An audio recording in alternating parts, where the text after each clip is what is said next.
No és gaire habitual que quan arribes a un país t'esperi un membre del govern a peu de pista. Tampoc no és gaire habitual que el país on arribes sigui Corea del Nord.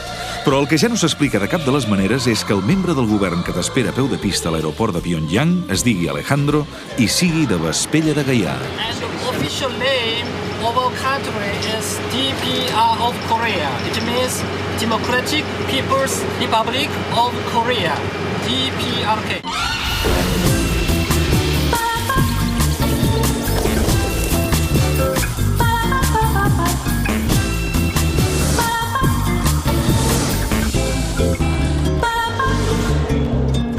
Afers exteriors.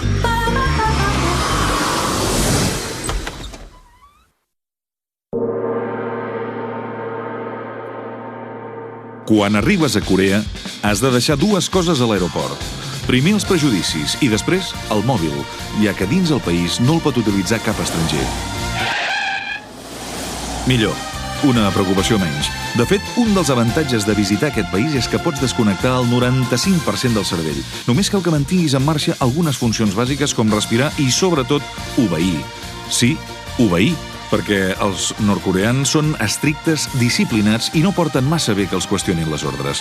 Això em va quedar clar el primer dia. Si et diuen que allò no es pot fotografiar, no preguntis, només obeeix. Si et diuen que ara toca anar a la frontera amb Corea del Sud, no preguntis, obeeix. Fàcil, no? 여기 검은선로 표시한 이 선이 군사분계선입니다. The line marked with the black color is a demarcation line. 이 군사분계선 총 연장 길이는 246km입니다. The total length of this military demarcation line is 246 kilometers. Straight, Martin. Straight, and then to the left. And then to the right, be careful with the anti-tank pole.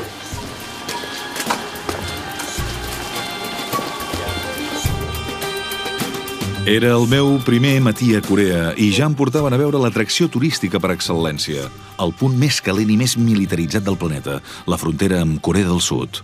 Bàsicament, aquí estem. La part del nord seria aquesta franja de ciment que tenim, aquest esglaó de ciment. Sí, és a dir, els dos soldats estan tots a la part del nord. Sí, són... I allà on hi ha grava... És Corea del Sud. Corea del Sud. Llavors, sota el comandament dels Estats Units i l'exèrcit sud-coreà. Som aquí, és totalment prohibit accedir després de la línia blanca, Sí. però per dintre podem anar a Corea del Sud. O sigui, ara entrarem a Corea del Sud. Traspassarem la línia dintre de l'edifici. Aquí estaríem al nord i aquí estaríem al sud. Exacte. I això és el que divideix, els micròfons aquests. Sí, i aquesta sala s'utilitza per, quan hi ha problemes militars, converses entre el nord i el sud per intentar resoldre i que no escali. El problema és la tensió, que d'un petit conflicte entre les forces aquí a la frontera... Una petita guspira torna a encendre una altra vegada tota la tensió aquesta que deies. Exacte. Tenim que evitar en tot el possible que succeeixi. Sempre que vinc, a més, em segueix... Particularment a tu. Particularment a mi, sí. Quan... Tu creus que et tenen detectat, Àlex? Sí, dreta... Home, clar, a l'internet... Quina càmera dius que és? Al centre, la primera, de l'esquerra, començant per l'esquerra, que té dos satèl·lits, que suposo que són micròfons dirigits també per escoltar el que estem dient. Són càmeres amb micròfons unidireccionals d'aquestos que I què et fa pensar que això és així? Perquè faig proves. Llavors, moltes vegades que vinc, m'estic movent esquerra o dreta una mica i veuràs com la càmera ens segueix i es mou de posició. Ho veus? Com ens segueix?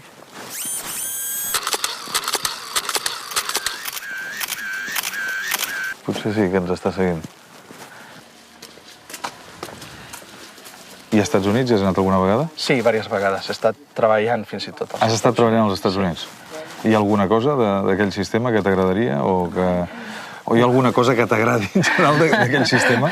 Bueno, diguem que sí, té coses bones, sobretot el tema de fomentar la creativitat. En molts aspectes els americans són molt creatius i també tenen molta facilitat per desenvolupar projectes. Sí? Són una gent bastant oberta a l'hora de crear projectes. Això crec que és una cosa bona i que als Estats Units se'n va agradar. I que fins i tot es podria copiar. Sí, clar que sí. many people is very happy about the independent position of the DPRK, who doesn't bend down in front of the demands of the United States. So that's the main point, the independence and the pride of sovereignty that have demonstrated DPRK to the rest of the world. Abans d'anar-hi, sabia que Corea del Nord i els Estats Units tenien unes relacions més aviat tenses. M'havia documentat una mica i volia conèixer l'altre punt de vista. No sé si els americans pensen envair aquest país, però els coreans n'estan convençuts i viuen nit i dia amb aquest fantasma. Àlex, podríem dir que Corea del Nord encara està tècnicament en guerra? Sí, és clarament. Està tècnicament en guerra des del 53. Fins que no signi la pau, els Estats Units poden reprendre l'actuació contra Corea del Nord sense explicació. I la política dels Estats Units és sempre aquesta política que diuen d'atac nuclear preventiu, que ens dona una indicació de que en qualsevol moment, en veritat, pot passar com a Afganistan o com a Iraq. Si això passés, quins aliats tindria Corea del Nord? Si això passés, primer Xina. Tenim aliança militar amb la República Popular Xina. I és molt possible també que Rússia prestés ajut, perquè ara les relacions són molt bones i Rússia està interessada en que els Estats Units no monopolitzi el control militar. Tu estaries disposat a donar la vida per aquest país si ara entressin per aquí els americans? Sense dubte. I a primera línia de guerra. Caram. Sí. I en cas d'invasió, o sigui, Corea del Nord faria servir armes nuclears? Les armes nuclears tenen un factor decisiu només de dissuasori. Sí? Només es faria ús d'armes nuclears en cas que els Estats Units llancessin armes nuclears míssils sobre territori nord-coreà. Però teniu un pla per això? Sí, lògicament. Està tot preparat. Jo no era coreà com l'Àlex i per això m'incomodava una mica parlar d'armament atòmic amb aquella naturalitat.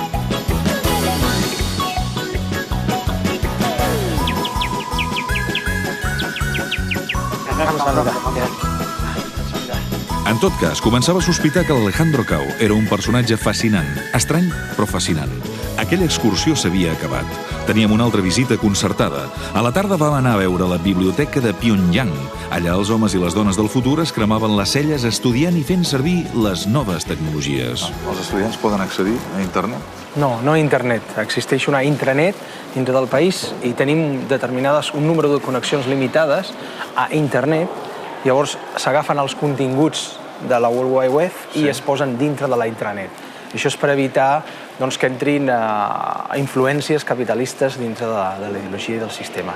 Normalment continguts, tot el que és història, ciència, etc., s'agafa d'internet i es posa dintre la intranet, que és accessible tant des de totes les biblioteques com a internet cafès que n'hi ha al voltant del país. És a dir, però no es pot accedir lliurement a l'internet? No. Per exemple, pornografia o temes així que es troben normalment a la web, no ens interessa introduir aquest tipus d'informació a la nostra xarxa. Això és un comitè dintre el partit que decideix què és el que es pot introduir a la xarxa i què és el que no es pot introduir a la xarxa. Seria això? Sí. I creus que no estaríem preparats per decidir el que s'ha de rebutjar o el que no s'ha de rebutjar? La clau està que, igual que un pare que cuida dels seus fills, tu li dones una educació al teu propi fill d'acord a les teves creences i després a la teva filosofia. I la forma d'educar un fill és molt diferent. I la forma d'accedir als continguts, o fins on arriba la llibertat, fins on acaba la dels altres, etc. Aquí treballem per un bé comú, no és una fórmula individualista. En aquest cas, el pare de la societat és el partit, és el líder, i n'hi ha una idea general que tots seguim. Del que ha de ser i del que no ha de ser. Clar i coreà, sense embuts. El govern és paternalista i punt. És el que hauríem d'entendre a casa nostra. Així s'acabava la primera jornada.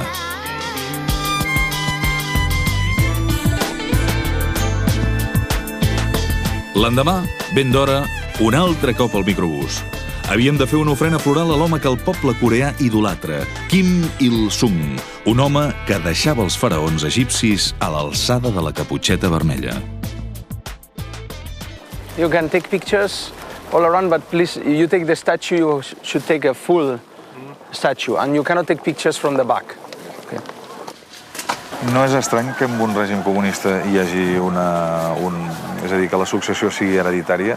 No seria més propi això de monarquies, per dir-ho així? No perquè no és hereditari perquè el pare hagi dit que el fill continuï, sinó perquè el poble ha volgut que el fill que es va criar enmig de la guerra, que va estar al costat del president Kim Il-sung, no com a fill, sinó com a soldat del propi president, continués el treball del propi líder. Àlex, com es demostra que la gent li dona suport al marge d'aquestes ofrenes, diguéssim? Es demostra a diari perquè aquest és un país que està bloquejat, que està sota amenaça constant. Estem al 2009 i és l'únic país veritablement socialista que queda al planeta. Llavors, fins i tot davant d'aquestes pressions... Això voldria dir que no és ben bé un règim democràtic?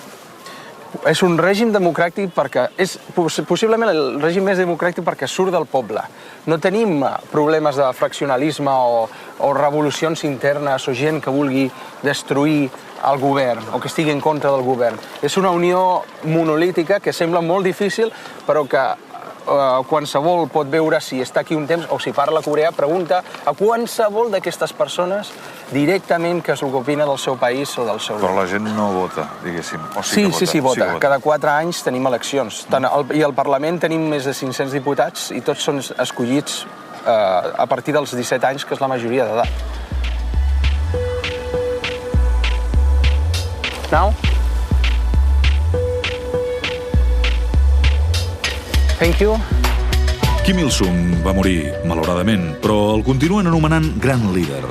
Davant de cada estàtua que el representa s'ha de fer una reverència. I n'hi ha moltes. 25 de diciembre de 1968, nuestro gran líder camarada Kim Il-sung ha visitado nuestra escuela. La clase anterior nosotros estudiamos el problema del medio ambiente, sus impactos ambientales, un serio problema a que se enfrenta actualmente la humanidad. Con las palabras aprendidas en la clase anterior: incendio,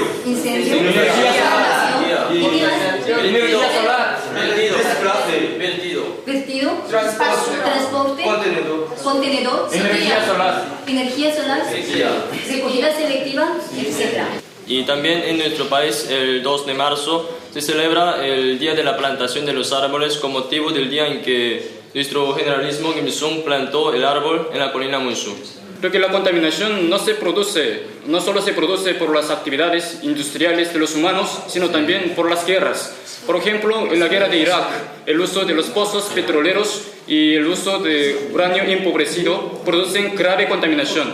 Por eso, en ese sentido, yo creo que es justo el gobierno español de retirar sus tropas de Irak y su acto inmediato. Sí. Aquells nois pujaven amb les idees clares i ben disciplinats. Vaig sentir enveja. Però no gaire temps, perquè després havíem d'anar a visitar un temple budista i l'enveja és dolenta.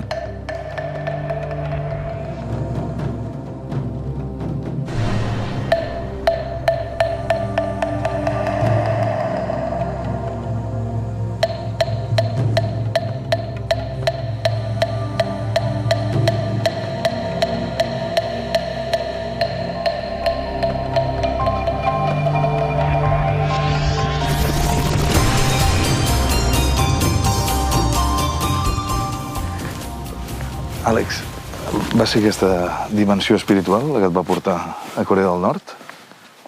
Primer vaig vindre per interès polític, però després també vaig trobar espiritualment una font molt forta, per mi.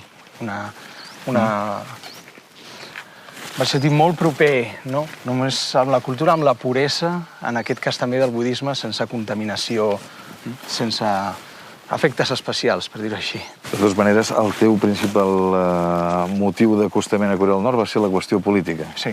I això va ser a quina edat?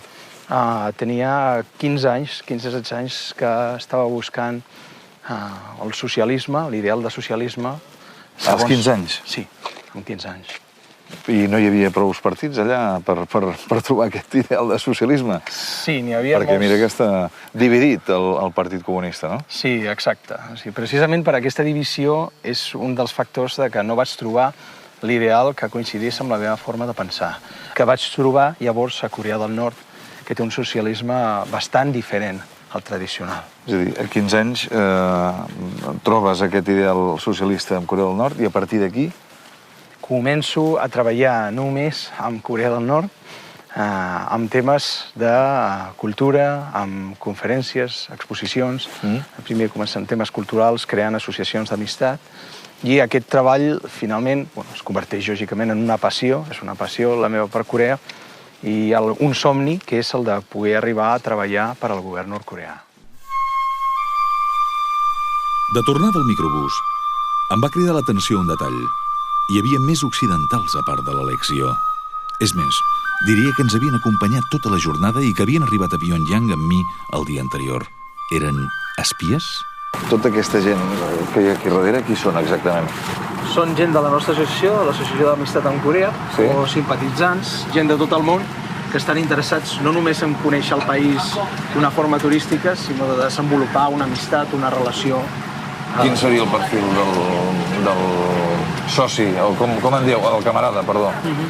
Sí, seria perfectament soci, perquè no cal que sigui una persona comunista, sinó només una persona interessada culturalment.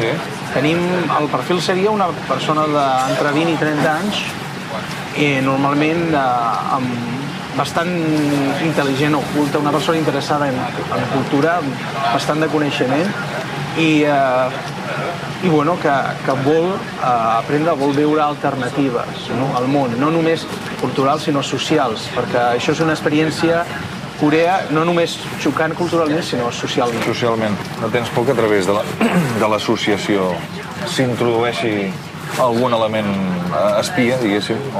Però no tenim res que amagar i si alguna persona no es comporta, la fem fora i ja està.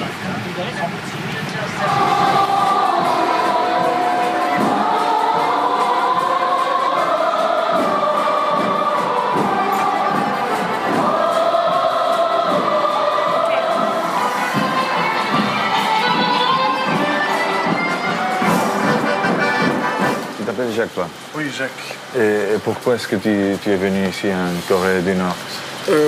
Parce que c'est un des pays les plus secrets du monde. Oui. Et toute l'information qu'on a sur la Corée du Nord vient uniquement des États-Unis et de la Corée du Sud. Ça te plairait d'habiter ici?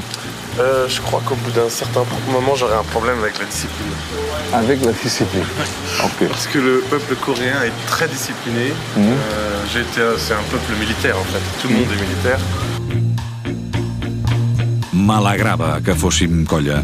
Allò era com un viatge de l'Imserso, però a Corea. Per acabar el dia, els guies ens van portar a veure les dues estacions visitables del metro de Pyongyang. M'han dit també que hi ha moltes més línies de metro de les que són públiques, diguéssim. Sí, clar. Perquè com està tot pensat per vida subterrània en cas d'un atac, té unes línies de metro internes, igual bàsicament una ciutat sota la ciutat, per acomodar la població i sobreviure.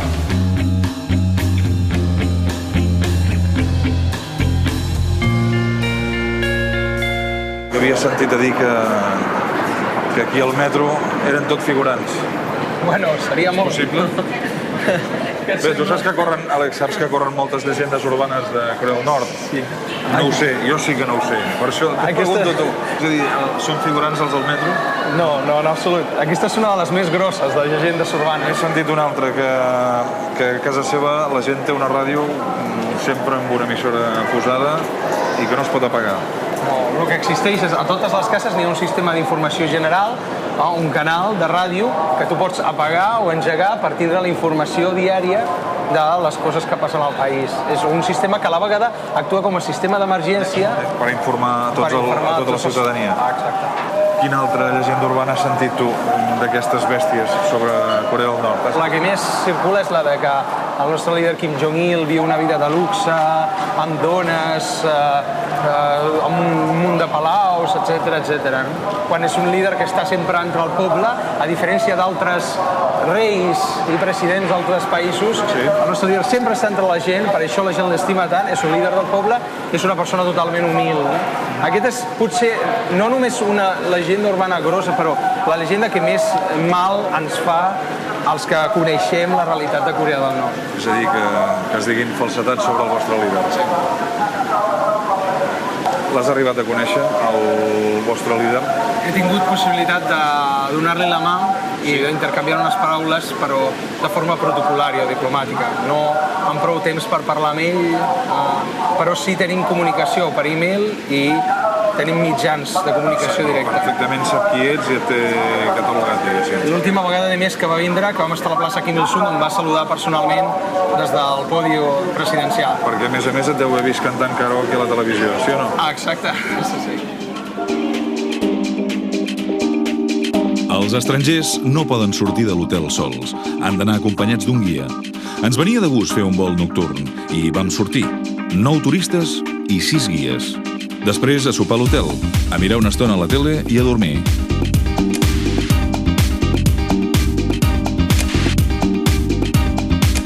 L'endemà, microbús i una visita patriòtica al vaixell espia americà que els coreans van capturar i que ara exhibeixen amb orgull acompanyat d'un documental il·lustratiu.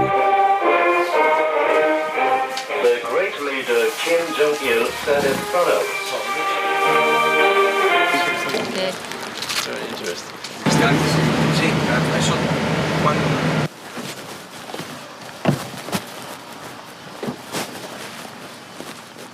I'm sure that all our new visitors to our country will learn much more about the reality of the DPRK and will become our friends. We would like to thank you for your warm welcome and show our respect to your leader Kim Jong-il.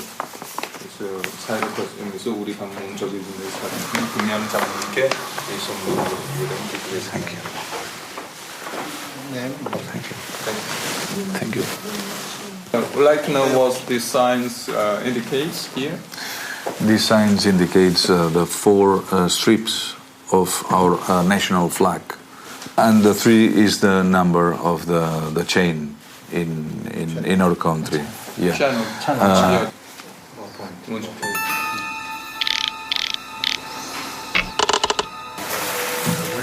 And I finished it 2 days before leaving Moscow. So you personally... He personally made.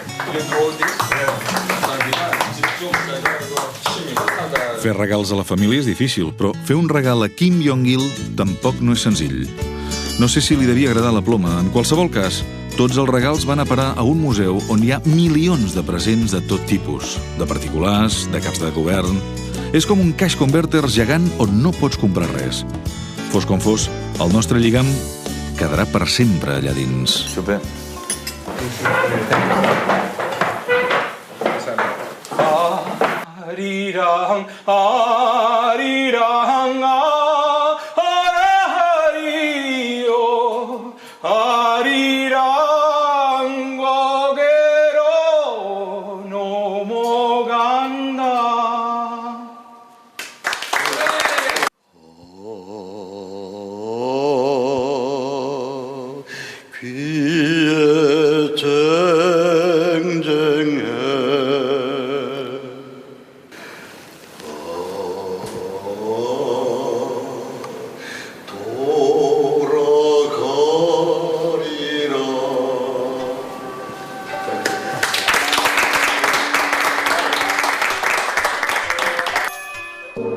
Cada nit, en arribar a l'hotel m'adonava que em costava més pensar, però, en canvi, cada cop era més feliç. L'endemà, més microbús, més aventures i més amics. So you're from Australia? That's true, yeah. And what is your interest in North Korea? Why have you been here? Why have you come here? Natural curiosity. I think it's important when we are given all this information in the media. It's important to come and see with our own eyes. This is your very first time here? Absolutely my first. This is my treat to myself for my 40th birthday. I wanted to come... 40th? 40th birthday. Yeah. So I wanted to do something spectacular. Do you think this will last for long? This is why I'm here now. Okay. La visita matinal es va centrar al Museu de la Guerra de Corea, òbviament. Allà, envoltats d'unes quantes fotos espectaculars i d'un parell de tancs i d'avions enemics, l'Àlex i jo ens vam posar sentimentals. Cada quan tornes a Tarragona? A Vespella de Gaià, no? Vespella de Gaià, sí. Una vegada a l'any intento tornar. Ja ara gairebé farà un any de la meva darrera visita. Tinc la meva casa també allí, o sigui, la família, els pares, els germans. Hi ha alguna cosa que trobis a faltar aquí, en el teu dia a dia? Sí. Trobo a faltar molt el mar Mediterrani, soc de Tarragona, i estan a la costa i enyoro bastant. Per oblidar la nostàlgia i aixecar els ànims, no hi ha res millor que una bona tarda de circ a Pyeongchang.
Àlex, abans a què et dedicaves?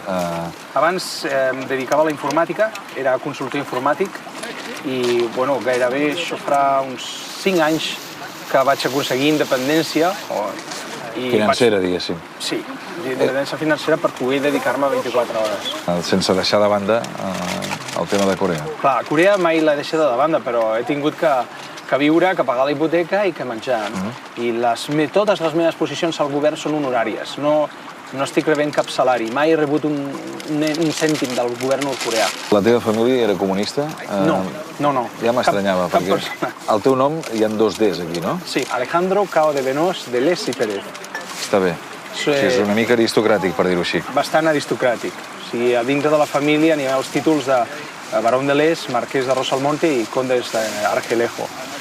Llavors, fins al meu avi, que encara està viu, doncs són bastant de dretes que d'esquerres. I això no ha estat motiu perquè diguessin, mira, ens ha sortit allò que en diuen l'ovella negra de la família?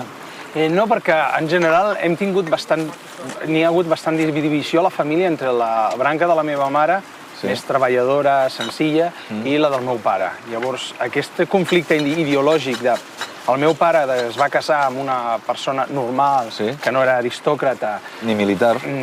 Exacte. Llavors va crear ja una diferència que he tingut personalment des de petit, una relació molt ajustada amb la família del meu pare, amb la branca del meu pare. Però fins i tot ara sé que li dona també orgull, que encara que sigui d'esquerres, però també he estat a l'exèrcit espanyol i tinc honors. Has estat a l'exèrcit espanyol? Sí. I he estat com a regular, com a professional, Llavors tinc el diploma d'honor i mencions honorífiques al govern militar. Clar, llavors, a la fi, a l'espírit militar d'honor... L'esperit militar, tot això el tens, el que passa que segons ell me l'ha enfocat, no? Era l'últim dia a Corea. Deixava l'hotel i no volia descuidar-me res. Abans de marxar, però, vaig fer un últim passeig amb l'Àlex i dos dels nostres inseparables guies a la bonica plaça Kim Il-sung, el lloc més animat de Pyongyang. Ja per acabar, entre tu i jo, durant tots aquests dies que hem estat aquí, quin és el motiu pel qual sempre tenim dues persones de guies amb nosaltres? És a dir, per què no podem anar sense aquestes persones de guia? Bueno, el motiu principal és el tema de seguretat i de prevenció. A Corea del Nord encara està en guerra amb els Estats Units, llavors n'hi ha una desconfiança bastant gran cap a les persones estrangeres. Costa molt guanyar la confiança del poble coreà. Costa molts d'anys. Jo faig cara d'espia? No, en absolut, però jo et conec. Sí. A la resta no han vist mai els catalans. Sí. Deia Winston Churchill que l'URSS era un jeroglífic embolicat en un misteri, tancat en un enigma. No se m'acut una millor definició per Corea del Nord i per l'Alejandro Cao de Benós, de Les i Pérez.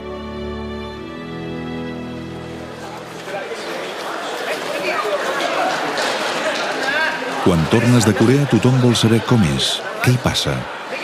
Jo només vaig contestar que l'Àlex era una bona persona.